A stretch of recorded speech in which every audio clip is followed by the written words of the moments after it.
compromise any longer. We want them, the roads linking one village to another, one community to another. Let them come back home and safeguard their ancestral home before any other thing. Else, I'm afraid our own sons and daughters who are fighting to maintain the one Nigeria that we have always yearned for, one day they will come back and find nobody in their own communities again. Like more than 20 to 30 communities have been wiped away. Imagine, even you're a military colonel, or you're a mobile police, you're serving Maiduguri, you're serving Borno, you just receive a distress call that your entire community has been wiped up. What are you even doing there? You cannot come back home, your mother, your siblings, everybody has been wiped out while you are protecting that community. I think it's time they come back home. Let them, since the security are complaining of the terrain, let those who are familiar with the terrain, those who are indigenous of the son of the soils of Plateau, those who are so passionate because it's their own land, they will do everything within their capacity to protect it, safeguard it. So if wishes are same, we're appealing that the federal government should see reason why they would deploy some of our well-trained personnel to come back home at this material time to come and curb the situation before looking way forward.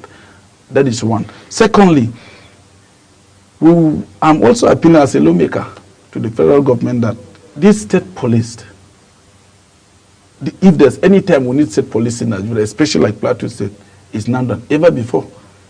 Because in most cases,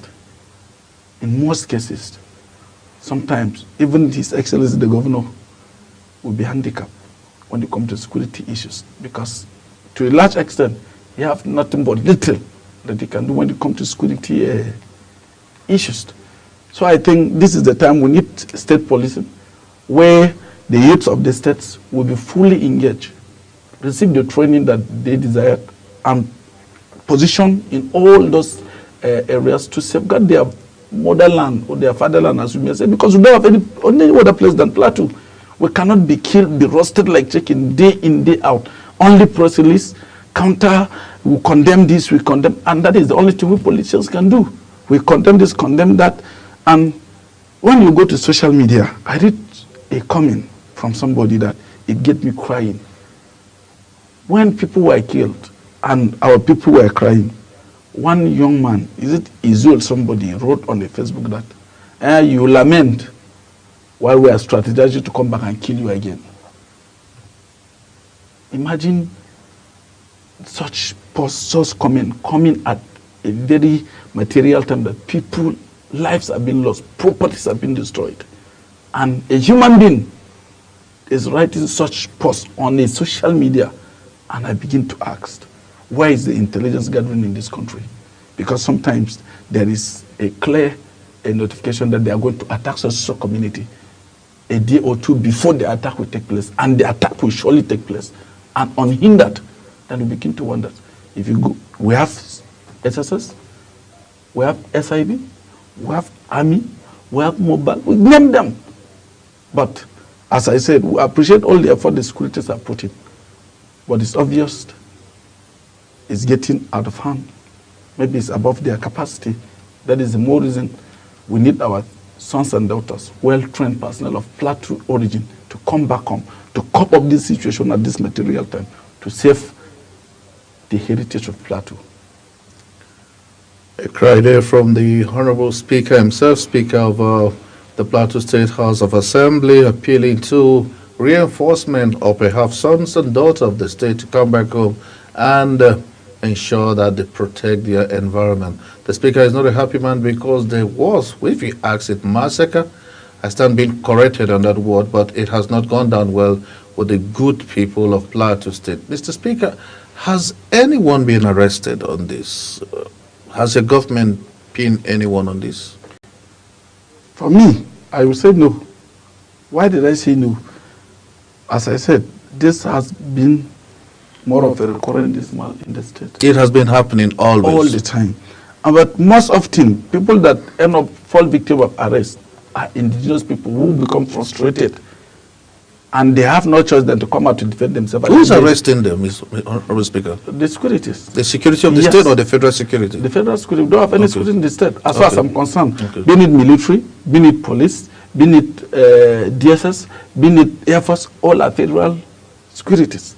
And at the end of the day, when people are being attacked, the indigenous people, sometimes they have no choice than to carry machete, carry anything available to come out to defend themselves. They fall victim of being in the name of self-defense. Self-defense, yes. And they end up being victims. Victim of the arrest. And that is the situation we have. But for me, I think it's not about even arresting those attacking us that matters. We need to know who are the brain behind these attacks. It's not about the attackers. Because for me, I believe that the attackers are minor issue. If we are able to fish, if the federal government is able to fish out their sponsors. Is your government looking for those who are aggrieved? Have you set panels like what is obtainable in Nigeria? Have you been able to call for a dialogue to find out the reason why this is happening? Very well. Even before this present government coming, to be fair to the last administration of Barrister Simon Lalong, before we come on board with the present governor, there were a series of dialogue where the Fulanese leaders, the indigenous people come together. When this government come in of Barrister Caleb Manasseh Mutfang, I can tell you without missing word, they have had dialogue, set different panels more than 3 to 4 times, trying to provide solutions to this situation. In fact,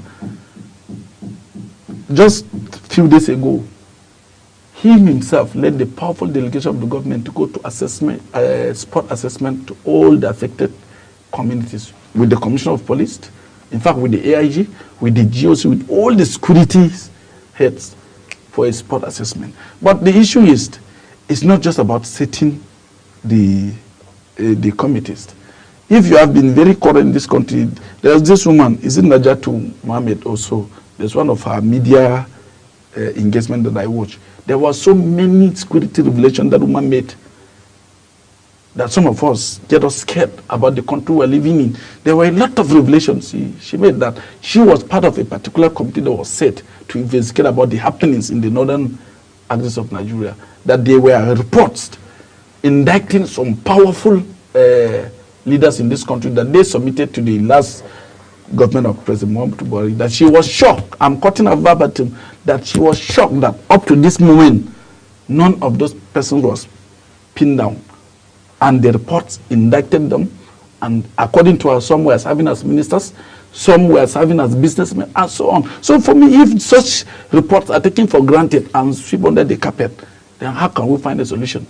And as I said, these people attacking us don't have the capacity to purchase those weapons they are using. Even if they have the capacity to purchase it, definitely there must someone who import it for them. Because most of them, I believe, they don't have the connections to import some of those weapons. Even when we are told that our borders were being closed, then you begin to wonder, where are those sophisticated weapons being imported to?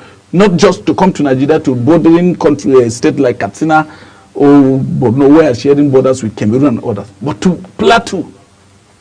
Imagine the number of states they pass with these weapons before they arrive Plateau. Then you begin to wonder, we're sitting on a time bomb.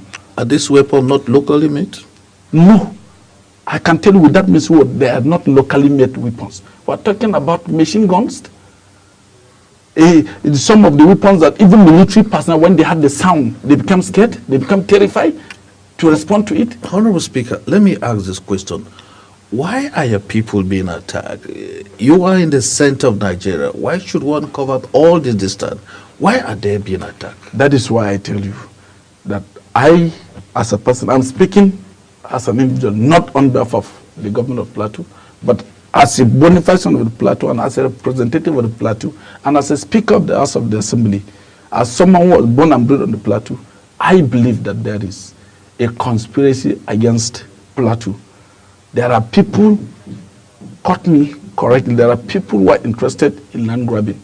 Because if you go to most of those communities, those villages that our people have been attacked, you're interested to know that some of the communities have been occupied by Fulanis, and the federal government is saying nothing. Neither the securities are saying. In fact, there are some communities on the Plateau that is more of a no-go area to even security personnel.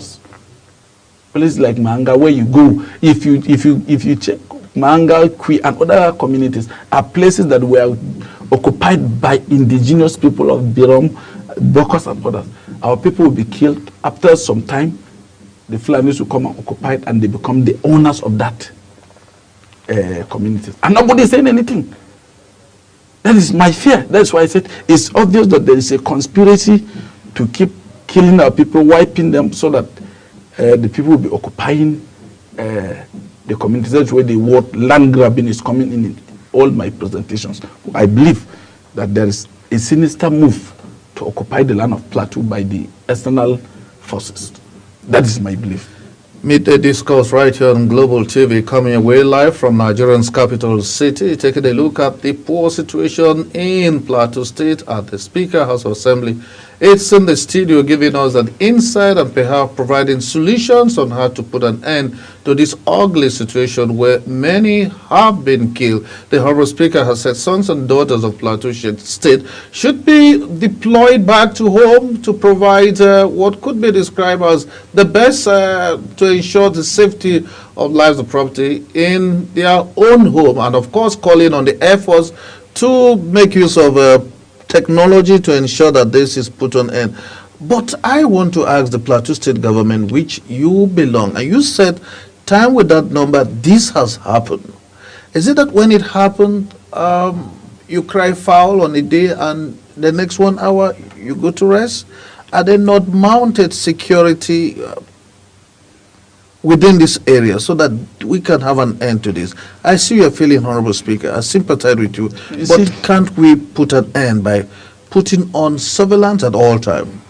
If you caught me by my word, I said it earlier, in some instances, communities that are less than a kilometer away from a military formation have been attacked, unhindered. We have that scenario in Sabungari in Mongu, where there's a heavy military checkpoint and people have been attacked just meters away, not up to a kilometer. And what is the military saying? What are they saying? I said it earlier. At times they said they are not familiar with our terrain. At times the excuse is they need more reinforcement, because I said it earlier, these people come in large numbers. Sometimes I sympathize with the security, to be fair to them, because if you are opportune to see the movement of these bandits. You have seen them? Yes, we have seen them in the videos. You do know the sad scenario on the Plateau is that these people, they will come as they are killing, they are video covering, they come with their own media team. They will be there to be video covering what they are doing to still post it on the air. That's why I said our intelligence gathering in this country is dead. Is dead, naturally dead, because I begin to wonder where people are being killed like chicken, and the video is being recorded and released out, and nobody can be able to trace where the video is coming from. Then we begin to give up where we live, and that's what is happening. You see them, the time they are killing, their video coverage, every bit of it, and they will release it out for us to watch it, so that it will pain us the more. That is the situation we find ourselves. Secondly, you see, like what is happening in Mongu, you will just know that we have an Air Force formation in Mongu. How did they call it? Is it Air Force base or Air Force what in Kerang?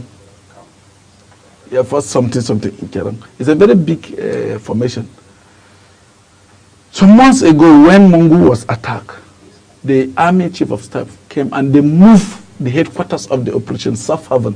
That is a security formation set on the Plateau for maintenance of peace on the Plateau, moved down to Mongu. More closer to the people? To the local government, to the headquarters of Mongu. With an attempt to stop all this? All the happenings. But the interesting is the same Mongu that is being terrorized up to this moment. Is it that these people have overcome both the state and the federal government?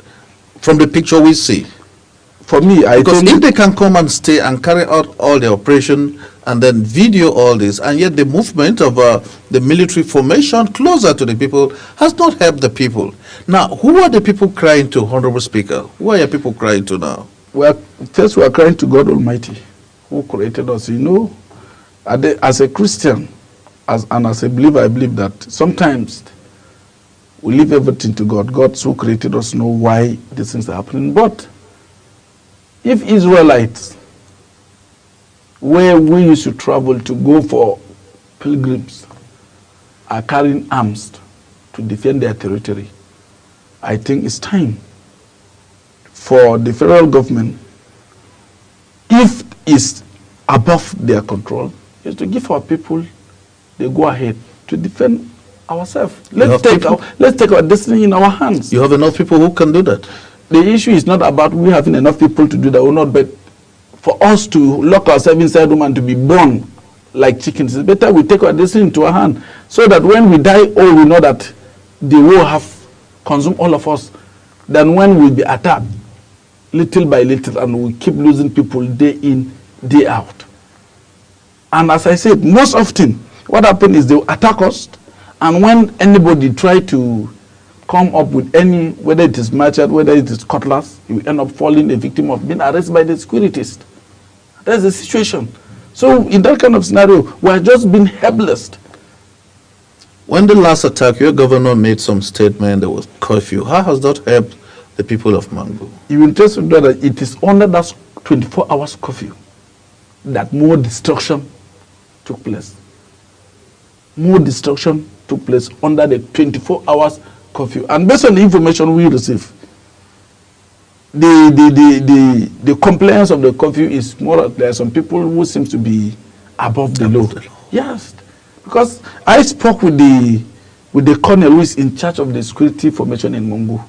One colonel, is it Chuku or someone? Because before I called him, there was a major there, Major Chang, who was in charge. I was thinking it's Major Chang, who I've been in talking terms with. When I called him, he said he has been shifted back to the headquarters. So he sent me the number of the person that took over. When I called him, what he told me is so pathetic. Very, very pathetic indeed. He says the situation is beyond their control. I'm saying it on the national TV. He said the situation is beyond their control. That there was a curfew. Yes, the Christians communities were indoors. Sadly, the other side, the Fulanis, were moving unhindered. The people that they were born, the churches that were born under a broad daylight, not in the night, and under the 24 hours curfew. So you begin to realize that the curfew, for me, at that material time, I feel like the curfew is just to catch our people for them to be roasted like chicken. Because they were already indoors. When you say our people? Our people, because they are the indigenous people that I represented. They are my people. As far as I'm concerned, none of my people can rise up to attack his own community. I hope you understand. Anybody who is attacking Plateau is not my person. It's not my people. Because I believe they are just enemies who are trying to take our land by force. But my own people are the people who line up and elected me, are the indigenous people who I speak for, who are represented, and are the people that under curfew, they are law-abiding citizens. They go to their own rooms, and it's as a result of that most of them fall victim of being roasted as chickens. Because, as I said, I have videos I can show you, I can send you some, where an entire family was being roasted. And you see videos where they come and burgle shops, looting properties belonging to the Christians. When they loot it, finish, they set it ablaze. And lately, the situation was about to degenerate from the normal Fulanis attack to more of a religious crisis, since churches were being burned. Christians' houses in a Muslim-dominated formation were being destroyed and being burned. So it was about to take different dimensions, even not because of the swift reaction of the intervention of His Excellency, the executive governor of the state. The situation could have escalated. How much help have you gotten from Abuja, I'm talking about the federal government, to put an end to this? To be fair to the federal government, they have been trying, because, as I said, when the last incident happened, the second before the last, the Inspector General of Police was in the state, the Chief of Defense Staff was in the state, the Army Chief of Staff, the Naval, all the securities were in the state in condolences and in effort to boost more security architecture. But as I said, sadly, all the efforts is not enough. If all they are coming to the state, the Vice President was in the Plateau, the Chief of Defense Staff, the Naval Staff, the how did they call the Air Force boss was in the IG, and so many others. And all they come, all the assurance is this will be the end of the attack. And that led to the movement of the transferring of the security base of the Operation Safe Haven down to Mongo, believing that it will curtail the situation with all the security equipment. But it's that same Mongo that these terrorists are coming. That is to tell you that these people have vowed they are daring the federal government.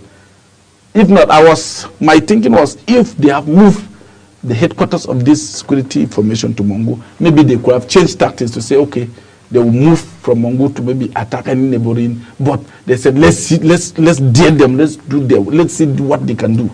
And they moved to that same Mongo. And not the Mongo I'm talking about. The last attack is not in the outskirts of Mongo, it's the heart, in the center, in the city. In fact, some people, the passerbys who are passing on the federal highway, fall victim. What is the economic value of mango?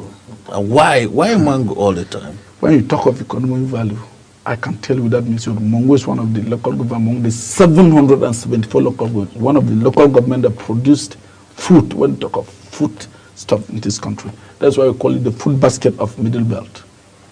Because they produced maize in large quantity, Irish potato, guinea corn, name it, food stuff. I said it earlier before, I'm scared. We're going to have food scarcity this year because of the happenings in Mongo. Because a lot of farmers are being killed. People are afraid to go to farm. A lot of farmland that used to be cultivated year in, year out, were not cultivated this year as a result of the happenings. So I'm scared. It's going to be a very serious situation. That is why if you go to Plateau now, the indigenous people who have virtually become IDPs in our own land. We have so many IDPs, even more than the Northeast now on the Plateau. We have so many IDPs. Children, elders, youths. Now the implication is, like that one of Christmas, a lot of our people who are working in Abuja, some are working in Lagos, some have spent 1 year, they have not come back home, gathered money to come back home to celebrate with their own people, for crying out loud. Just leave your working place and come back and surrender yourself to be slaughtered. You know how painful it is. You travel yourself, you pay as expensive the transportation was this December, as the drivers were charging extravagantly to go and submit yourself to a killers with the intention you are coming back to reunite with your own lovers, to reunite with your own community, to reunite with your own family member, just to be killed by some blood-thirsty, sucking terrorists, call themselves bandits, call themselves headers. What? They are Fulanists. Speaker, and they are the one killing our people. Honorable Speaker, what's the way forward for your people in Mango?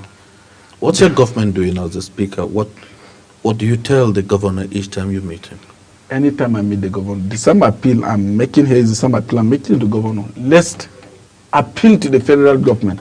Let our indigenous security personnel be deployed back home. That is my own personal advice to the governor. Today, tomorrow, until security from the Plateau. We need our people back home. You know why? As I said earlier, nobody can defend you more than you yourself. Nobody can defend you more than you. You cannot go and bring military from Niger to come and defend Nigeria like how the Nigerian military will defend Nigeria. And that's the situation we have reached on the Plateau.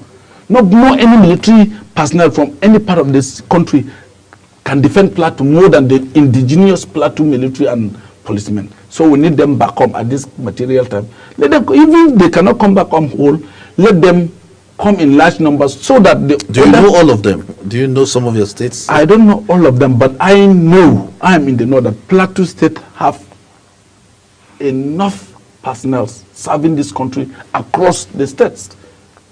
Because don't forget that today the one Nigeria are calling today, that we are bragging of today, is as a result of a Plateau man.